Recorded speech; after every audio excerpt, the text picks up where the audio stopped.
보신 대로 곳곳에서 피해가 속출하고 있고 홍수와 산사태 위험도 커지고 있는데요.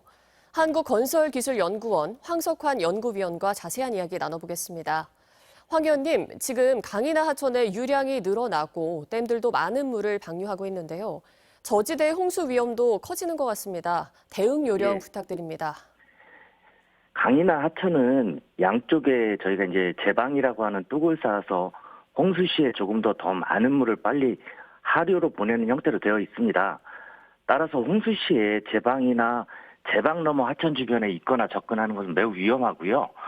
홍수 경보가 발령되었다라면 그 지역에 제방을 넘거나 제방이 무너질 수 있는 위험도 있다라는 얘기가 되겠습니다.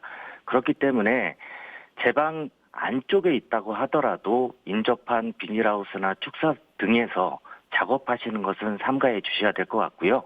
댐 같은 경우는 비가 지금 잦아들고 있다고 하더라도 댐에 들어오는 유량은 증가하는 경우가 많습니다. 그렇기 때문에 비가 정점을 지났다고 하더라도 댐 하류부 주민들은 예경보 상황에 면밀히 주시를 하고 계셔야 되겠습니다. 네. 또 현재 수도권 등 중부지방 곳곳에는 산사태 위기 경보도 가장 높은 수준인 심각 단계로 발령이 되어 있는데요. 이런 경우 어떻게 대비하면 될까요?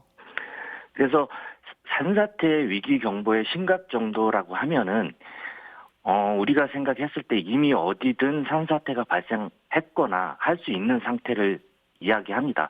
따라서 우선적으로 주변의 이상 징후를 면밀히 좀 점검하셔야 되고요. 그다음에 방송이나 산사태 정보 시스템을 실시간으로 확인하시는 것이 가장 중요합니다. 그리고 심각 수준의 경보가 발령된 상황에서 대피 지시가 있다라면 즉시 안전한 곳으로 대피하시는 것이 중요하고요. 이때 안전한 곳이라는 것은 결국 산사태가 발생할 수 있는 지역에서 먼 곳 그리고 높은 곳으로 대피하시는 것을 의미하는 것이 되겠습니다. 네. 또 이번 장마 정말 예. 비의 양도 많지만 특히나 시간당 강수량이 신기록을 경신하는 일이 많은데요. 위험성이 아무래도 더 크다는 이야기겠죠? 예, 그렇습니다. 그러니까 우리가 도시의 침수나 홍수를 얘기할 때 그 하수도를 많이 얘기하게 되는데 도시의 하수도 같은 배수 시설, 물을 빼내는 시설들은 대부분 과거 1시간 강우량의 매년 최대치를 이용을 해서 설계를 하게 됩니다. 그렇기 때문에 그 매년 최대치가 계속 경신이 된다는 얘기는 기존에 저희가 설계했던 배수 용량을 초과한다는 의미가 되겠고요. 결국은 도시 배수 시스템이 점점 무력화될 수 있다는 의미이기 때문에 상당히 기록 경신의 위험성이 크다고 볼 수 있습니다. 네. 또 이렇게 비가 많이 내리면서 2년 전에 발생했던 반지하 침수 사고가 떠오릅니다. 아파트나 건물의 경우에는 지하 주차장도 걱정이 되는데요.